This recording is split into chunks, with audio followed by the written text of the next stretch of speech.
Okay, so we're back into our next one. This moves into the next chapter, and this is really focused on how we get data. So generally speaking, we try to get it through either experiments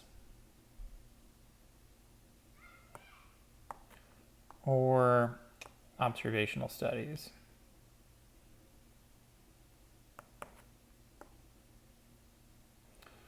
So when we think about like experiments, right, they're usually preferred because we can manipulate the treatment. So this could be like in terms of medicine. We can have control over outcomes.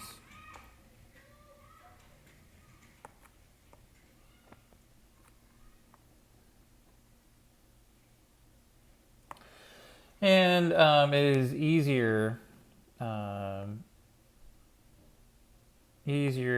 to establish cause and effect. And whenever possible, they give us just better data because it's not controlled for a selection effect. So just erase that. But sometimes though we can't do that. Maybe if we're studying like attitudes and beliefs, sometimes we can't give people certain treatment, like we can't make people like alcoholics or force them to be criminals or something like that. So we use observational studies to make sure to study a pattern or trend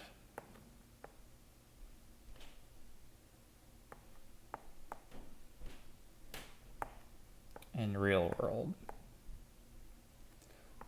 But we can't manipulate a treatment.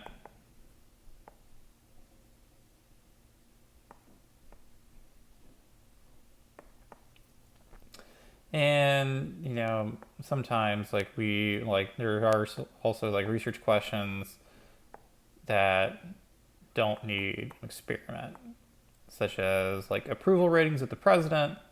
This could be attitudes about a criminal justice policy. And so sometimes we're not. So sometimes we just want to kind of collect this kind of information, right? So your book contains like a lot of details behind this, and I think I trust most of y'all to read this on yourselves. But so but I do like walking through problems with y'all. I think it's useful for that. So sometimes you have to, so after you've read the material, you kind of read through the notes a little bit, let's talk a little bit about a problem, right? So we'll do first one. So we'll do problem 4.2. This is on page 161 on the 4th edition. So this problem is asking, it's saying that there are health studies that look at the risk of developing heart disease or having a stroke. It is safe to say that health risks of binge drinking far outweigh any benefits.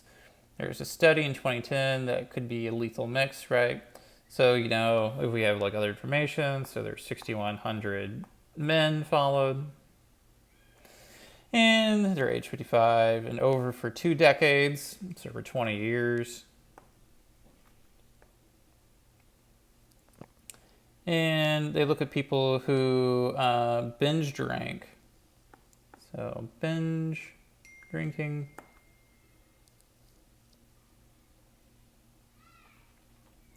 And risk of dying of stroke, dead of stroke, and heart attack.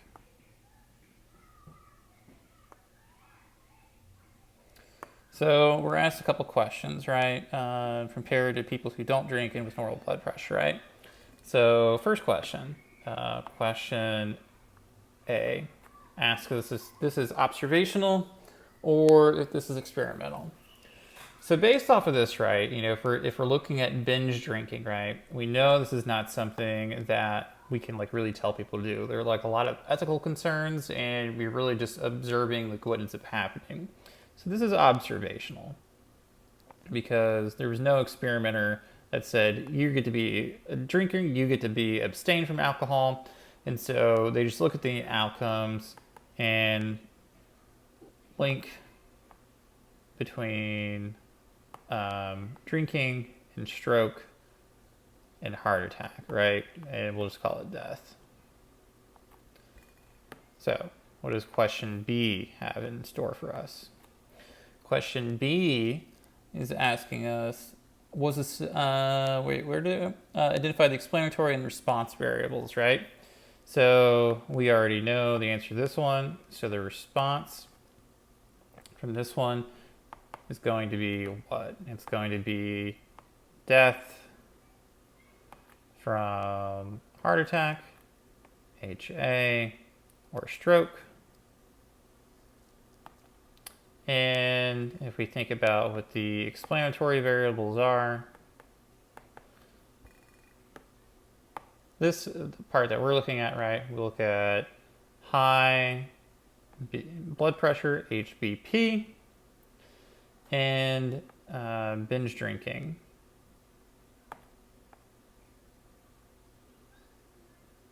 Versus normal blood pressure and non-drinkers.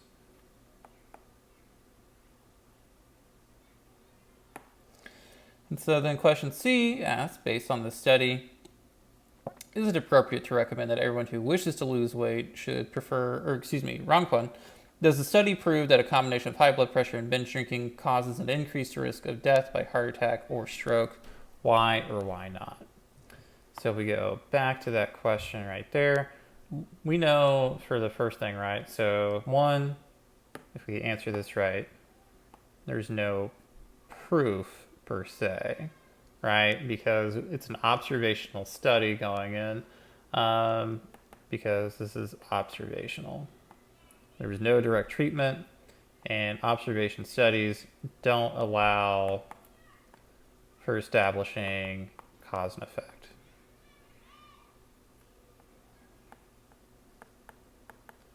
And could also be some lurking variable not controlled for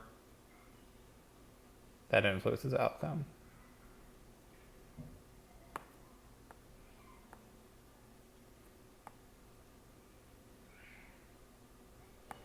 So that part is useful, interesting, and we can keep behind that, right?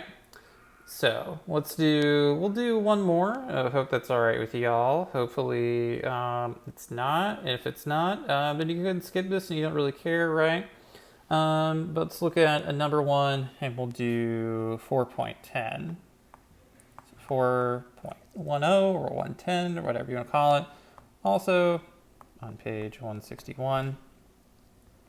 So this is asking, during a baseball game between the Boston Bruhahas and Minnesota Meddlers, broadcaster mentions what? That there are 13 consecutive full moon meetings.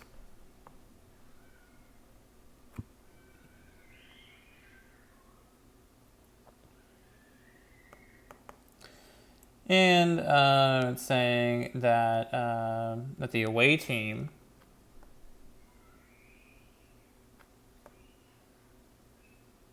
won all of them.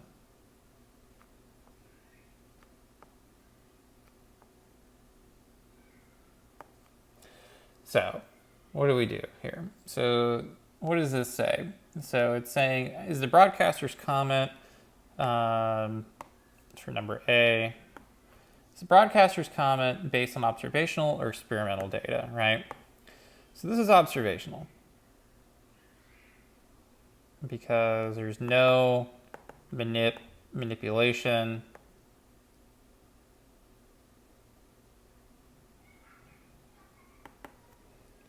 between games played and full moon, right? So it's just like, hey, we just saw this as happening, right? But we can't really, there's no real way to establish cause and effect. Way for cause and effect, right? Other question that ends up coming up is, we're in Boston, right? So this is where the home team, they keep losing to people on the full moon. Should they be concerned about the recent full moon trend?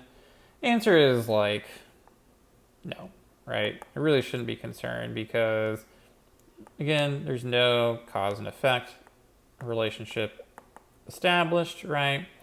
And it's simply like a coincidence, or some other variable, such as their pitching sucks, right?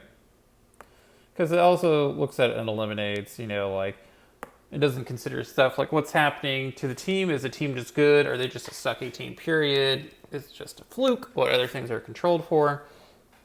And so there's a lot of different things here that can, create like a problem, right? So a lot of different things that can go on, and that's how we go about answering those questions. So see you guys in